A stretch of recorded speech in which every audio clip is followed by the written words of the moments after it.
ሰላም የተወደዳችሁ የኢሬሳ ቴሌቪዥን ተከታታዮች፣ ለዛሬ ሐምሌ 28 ቀን 2026 የተሰናዱ የምሽት ዜናዎችን ወደ እናንተ ማድረስ እንጀምራለን።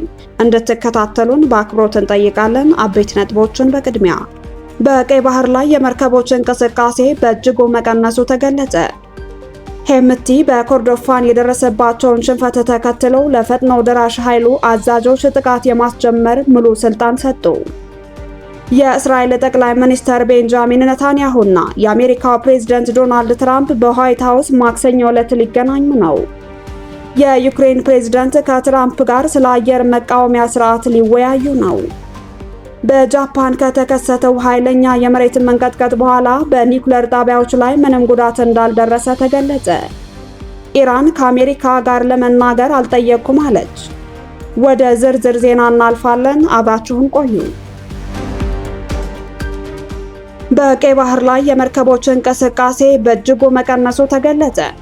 የየመኑ የሁቲ ንቅናቄ በሳውዲ አረቢያ የነዳጅ መሰረተ ልማቶች ላይ ጥቃቱን በአዲስ መልክ ማጠናከሩንና ከሳውዲ ጋር ግንኙነት ባላቸው መርከቦች ላይ የባህር ላይ እገዳ መጣሉን ተከትሎ በስትራቴጂካዊ የባብኤል መንደብ በኩል የሚደረገው የመርከቦች እንቅስቃሴ በእጅጉ መቀነሱ ተገለጸ። ይህም ክስተት በዓለም አቀፍ የኃይል አቅርቦትና በባህር ደህንነት ላይ አዲስ ስጋት ፈጥሯል። ሮይተርስ የመርከብ ተከታታይ መረጃዎችን ጠቅሶ እንደዘገበው በትላንት ሐምሌ 20 ቀን በባብኤል መንደብ በኩል ማለፍ የቻሉት 11 የንግድ መርከቦች ብቻ ሲሆኑ ይህም በጥቂት ወራት ውስጥ ዝቅተኛው የዕለታዊ እንቅስቃሴ ቁጥር ሆኖ ተመዝግቧል። ከነዚህ ውስጥ 7ቱ የነዳጅ ጫኝ መርከቦች ሲሆኑ ከነዚህ መካከል 2ቱ ወደ ሳውዲ አረቢያ ያንቡ ወደብ ነዳጅ ለመጫን የሚያመሩ ግዙፍ የክሩድ ነዳጅ ጫኞች ናቸው።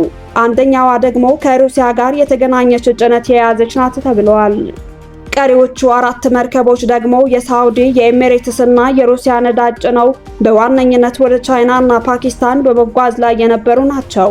ይህ እንቅስቃሴ መቀነስ የታየው ሁቲዎች በቅርቡ ከሳውዲ አረቢያ ጋር የተገናኙ መርከቦች ላይ የባህር ላይ እገዳ መጣላቸው ካስታወቁና መርከቦች በሳውዲ ወደቦች ላይ ጭነት እንዳይጭኑ ወይም እንዳያወርዱ ካስጠነቀቁ በኋላ ነው። ማስታወቂያው ከኢራን ጋር በተገናኘ በቀጠናው ከቀጠለው ውጥረት ጋር ተያይዞ የወጣ ሲሆን የመርከብ ኩባንያዎች የቀይ ባህር መስመሮቻቸውን እንደገና እንዲገመግሙ አስገድዷቸዋል። ሁቲዎች በመግለጫውን ካወጡ በኋላ ወዲያውኑ በርካታ የነዳጅ ጫኝ መርከቦች በቀይ ባህርና በኤደን ባህረ ሰላጤ ውስጥ መንገዳቸውን እንደቀየሩ ወይም ወደ ኋላ እንደተመለሱ ሮይተርስ ቀደም ሲል ዘግቦ ነበር። የመሪን ትራፊክ፣ የሉዲስ ሊስት ኢንተለጀንስ፣ የፕለርና የኤልኤስኢጂ መረጃዎች እንደሚያሳዩት በርካታ ወደ ሳውዲ ያመሩ የነበሩ መርከቦች የደህንነት ስጋትን ለማስወገድ ሲሉ ወደ ስዊዝ ቦይ መዞራቸው ወይም አቅጣጫቸውን መቀየራቸውን አመላክተዋል። ሄምቲ በኮርዶፋን የደረሰባቸው ሽንፈት ተከትሎ ለፈጥኖ ደራሽ ኃይሉ አዛዦች ጥቃት የማስጀመር ሙሉ ስልጣን ሰጡ። የሱዳን ፈጥኖ ደራሽ ኃይል አርኤስኤፍ አዛዥ መሐመድ ሐምዳን ዳጋሎ ሄምቲ በግንባር ላይ የሚገኙ አዛዦች ከማዕከላዊ እዝ ትዕዛዝ ሳይጠብቁ በራሳቸው ውሳኔ ጥቃት ማስጀመር የሚችሉበትን ሙሉ ፍቃድ መስጠታቸውን ሰኞ ዕለት አስታወቁ። ይህ ውሳኔ የተላለፈው ፈጥኖ ደራሽ ኃይሉ በሰሜን ኮርዶፋን ግዛት ከባድ ወታደራዊ ሽንፈቶች ማስተናገዱን ተከትሎ ሲሆን በግዛቱ የሱዳን ሰራዊትና አጋሮቹ ቁልፍ ቦታዎችን በማስለቀቅ ክልሉን ከካርቱም ጋር የሚያያይዘውን ስትራቴጂካዊ የወጪ ንግድ ዋና መንገድ መቆጣጠር ችሏል። ሄምቲ ይህን የአሰራር ለውጥ ይፋ ያደረጉት ሱዳን ፋውንዲንግ ኮአሊሽን ከተባለው የጥምረት አጋሮቻቸው ጋር ካካሄዱት የደህንነት ስብሰባ በኋላ ባስተላለፉት አጭር መግለጫ ሲሆን የወታደራዊ ክንውኖች ቁጥጥር አሁን ቀጥታ ግንባር ላይ ባሉ ኃይሎች እጅ መውደቁን ገልጸዋል። በቀጣይ ውጊያዎች ኃይላቸውን ከፊት ሆነው ለመምራት እንደሚሰለፉ የተናገሩት አዛዡ ሰራዊታቸው ከውስጥ ያሉ የጠላት ተላላኪዎችንና ባንዳዎችን እንዲያጸዳ እንዲሁም የውጊያ ስልቱን እንዲያስተካክል አሳስበዋል። በተጨማሪም የፈጥኖ ደራሽ ኃይሉ መሪ በወታደራዊ ክንውኖች ወቅት ማንኛውም አይነት ምስል ወይም ቪዲዮ መቅረጽ በጽኑ በመከልከል እገዳውን የሚጥስ ማንኛውም አካል ከጠላት ጋር እንደሚተባበር ተቆጥሮ እርምጃ እንደሚወሰድበት አስጠንቅቀዋል። የእስራኤል ጠቅላይ ሚኒስትር ቤንጃሚን ኔታንያሁና የአሜሪካው ፕሬዝዳንት ዶናልድ ትራምፕ በዋይት ሃውስ ማክሰኞ ዕለት ሊገናኙ ነው። የስብሰባ ፕሬዝዳንት ትራምፕ ሁለተኛውን የስልጣን ዘመናቸው ከያዙ ወዲህ ለ8ኛ ጊዜ የሚያደርጉት ቢሆንም ባለፉት 5 ወራት ውስጥ ግን የመጀመሪያቸው ነው። ሁለቱ መሪዎች ቀደም ሲል በየ10 ሳምንቱ ልዩነት ይገናኙ እንደነበር ሲታወስ፣ የአሁኑ የቆይታ ጊዜ በሁለቱ ሀገራት ከፍተኛ አመራሮች መካከል ያለውን ስትራቴጂካዊ የልዩነት ስፋት የሚያሳይ ነው ተብሏል። ኔታንያሁ የዋይት ሃውስ ግብዣን ለማግኘት ለሳምንታት ጥረት ሲያደርጉ የቆዩ ሲሆን ጉብኝታቸው በቅርቡ ከዚህ ዓለም በሞት ከተለዩት የሪፐብሊካን ሴናተር ሊንድሴይ ግርሃም የቀብር ስነ ስርዓት ጋር አጋጥመውታል። ሁለቱ መሪዎች ለመጨረሻ ጊዜ የተገናኙት በየካቲት ወር ሲሆን ከዚያ ስብሰባ ከሁለት ሳምንታት በኋላ በኢራን የኒውክሌር የባሊስቲክ ሚሳይልና የፕሮክሲ መዋቅሮች ላይ ያተኮረ ሰፊ ወታደራዊ ዘመቻ በጋራ መክፈታቸው ይታወሳል።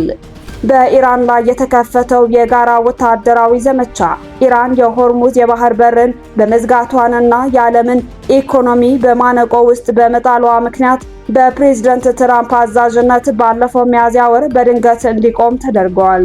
ዘመቻው የተፈለገውን ወታደራዊና ፖለቲካዊ ግብ ሳያሳካ መቆሙ ለኔታንያሁ ያልተጠበቀ ውሳኔ የነበረ ሲሆን በአንጻሩ ለትራምፕ ከፍተኛ የሀገር ውስጥ የኢኮኖሚና የፖለቲካ ዋጋ አስከፍሏቸዋል። የእስራኤል መገናኛ ብዙሃን እንደዘገቡት ኔታንያሁ በዋይት ሃውስ ውይይታቸው በቅርቡ በተሾሙት የኢራን አዲስ ጠቅላይ መሪ ሙጃታባ ኻሜኔኢ ስር ኢራን እየደረገች ያለችውን የኒውክሌርና የወታደራዊ አቅም ማገገሚያ እንቅስቃሴ የሚያሳይ አዲስ የደህንነት መረጃ ለትራምፕ በማቅረብ ወታደራዊ እርምጃ እንደገና እንዲቀጥል ለማሳመን አቅደዋል። ሆኖም ትራምፕን ከዲፕሎማሲያዊ መንገድ መልሶ ወደ ከባድ ወታደራዊ ዘመቻ ማምጣት ከባድ እንደሚሆን ተገምቷል። ሁለቱም መሪዎች ከፊታቸው ለሚጠብቋቸው ወሳኝ ምርጫዎች ማለትም ለእስራኤል የጥቅምት አጠቃላይ ምርጫና ለአሜሪካው የእስከ መካከለኛው ዘመን ምርጫ የሚጠቅሟቸውን ተቃራኒ ስትራቴጂዎች ይዘው ቀርበዋል። ኔታንያሁ በኢራን ላይ ጠንካራ ወታደራዊ እርምጃ በመውሰድ የኒውክሌር ስጋቱን በማስወገድ ይህንን ውጤት መጪውን ምርጫ ለማሸነፍ ለሕዝባቸው እንደ ትልቅ ስኬት ማቅረብ ሲፈልጉ፣ ትራምፕ በበኩላቸው ውጥረቱን በዲፕሎማሲያዊ መንገድ በማርገብ የነዳጅ ዋጋን ማረጋጋትና ለአሜሪካውያን መራጮች የኢኮኖሚ እፎይታ መስጠትን እንደሚሹ ይታመናል። የኔታንያሁ የፖለቲካ ተጽዕኖ በዋሽንግተን ዘንድ ከቀድሞው ጊዜ በእጅጉ መቀነሱ ይታያል። ትራምፕ ከቅርብ ጊዜ ወዲህ የእስራኤልን ፍላጎት የሚጻረሩ በርካታ ውሳኔዎችን አስተላልፈዋል። ከእነዚህም መካከል በኢራን ላይ የተከፈተውን ዘመቻ በድንገት ማቆም፣ ለቱርክ የጦር ጄቶችን ለመሸጥ ፍላጎት ማሳየትና ከሳውዲ አረቢያ ጋር የሲቪል ኒውክሌር ስምምነት መፈረም ይገኙበታል። በዚህ ስብሰባ ኔታንያሁ አሜሪካን እንደገና ወደ ጦርነት እንድትገባ ማሳመን ባይችሉ እንኳ ሌሎች አማራጭ ስትራቴጂካዊ ግቦችን ለማሳካት ይሞክራሉ። በዋናነት የዲፕሎማሲው መንገድ ካልሰራ እስራኤል በራሷ አቅም በኢራንና በሂዝቦላህ ላይ ወታደራዊ እርምጃ እንደምትወስድ ከአሜሪካ ፍቃድ ማግኘት እንዲሁም አሜሪካ ከሳውዲ ጋር የጀመረችውን የኒውክሌር ትብብር ከእስራኤል ጋር ግንኙነት የመመስረት እቅድ ሁኔታ ጋር ማያያዝ ዋነኛ ዓላማዎቻቸው ናቸው። ከዚህም በተጨማሪ ሐማስና ሂዝቦላህ በሊባኖስና በጋዛ የተቀመጡትን የሰላም ማዕቀፎች ካፈረሱ አሜሪካ ወታደራዊ ምላሽን እንድትደግፍ የጋራ ስምምነት መፍጠርም ሌላኛው የትኩረት አቅጣጫ ነው። በመሆኑም ማክሰኞ ዕለት የሚደረገው የሁለቱ መሪዎች ስብሰባ ከጦርነቱ በኋላ ያለውን አዲሱን የመካከለኛው ምስራቅ የኃይል ሚዛን የሚቃኝና የመጪው የጥቅምትና የህዳር ምርጫዎች የፖለቲካ አቅጣጫ የሚወስን ወሳኝ ሁነት ይሆናል ተብሎ በሰፊው ይጠበቃል።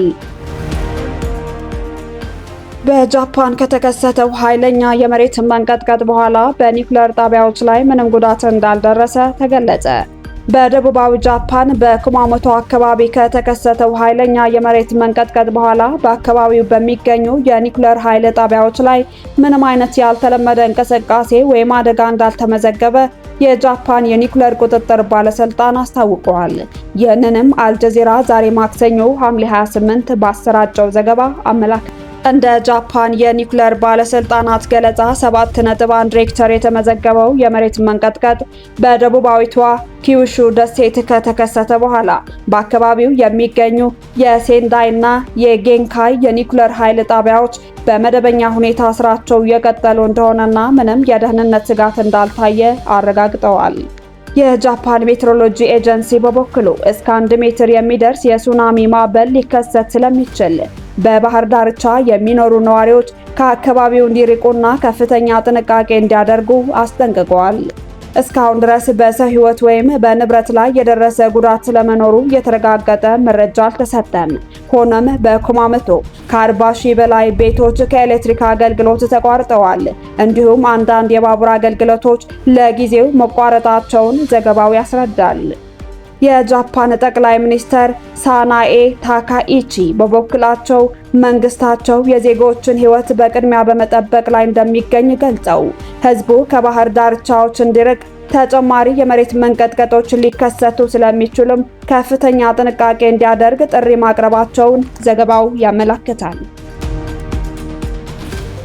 ኢራን ከአሜሪካ ጋር ለመናገር አልጠየቅኩም አለች። የሆርሙዝን ሰርጥ ሙሉ በሙሉ የዘጋችው ኢራን ከአሜሪካ ጋር ለመነጋገር አልጠየቅኩም ስትል መልስ እንደሰጠች ዘገባዎች አመላክተዋል። የሆርሙዝ ሰርጥ አሁንም እንደተዘጋ ያሳወቀችው ኢራን ከአሜሪካ ጋር ለመነጋገር ትሻለች መባሉን አስተባበለች። የኢራን ውጭ ጉዳይ ሚኒስቴር ቃል አቀባይ እስማኤል ባጋይ አገራቸው ከአሜሪካ ጋር ለመነጋገር አልጠየቀችም ብለዋል።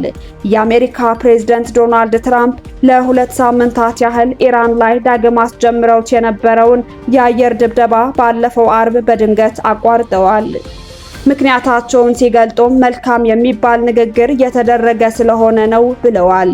ኢራን ግን የተባለውን ንግግር እንደሌለ አስተባብላለች። በተያያዘ ዜናም ኦማንና ኢራን በሆርሙዝ የባህር ወሽመጥ ላይ አዲስ የጋራ ስምምነት ሊፈጥሩ ነው ተባለ። የባህር ላይ መጓጓዣና ቀጠናዊ ደህንነትን የሚቀይር አዲስ መረጃ መውጣቱን እየተዘገበ ነው። ኦማን ለኢራን የሆርሙዝ የባህር ወሽመጥን በጋራ ለማስተዳደር የሚያስችል አዲስ ቀጠናዊ አሰራር ማቅረቧን ሮይተርስ የባህረ ሰላጤው ሀገራትን የዜና ምንጭ ጠቅሶ ማክሰኞ ዕለት ዘግቧል። ይህ አዲስ የውይይት ሀሳብ በፈቃደኝነት ላይ የተመሰረተ የአገልግሎት ክፍያ ስርዓትን የሚያካትት ሲሆን እቅዱም የሌሎችን ቀጠናዊ ሀገራት ድጋፍ አለው ሲል የዜናው ምንጭ አክሎ ዘግቦታል። ውድ የኢሬሳት ቴሌቪዥን ተከታታዮች ለዛሬ ምሽት የተሰናዱ ዜናዎቻችን አበቃን። ቀጣይ እስከምንገናኝ መልካሙን ተመኘን። ሰላም።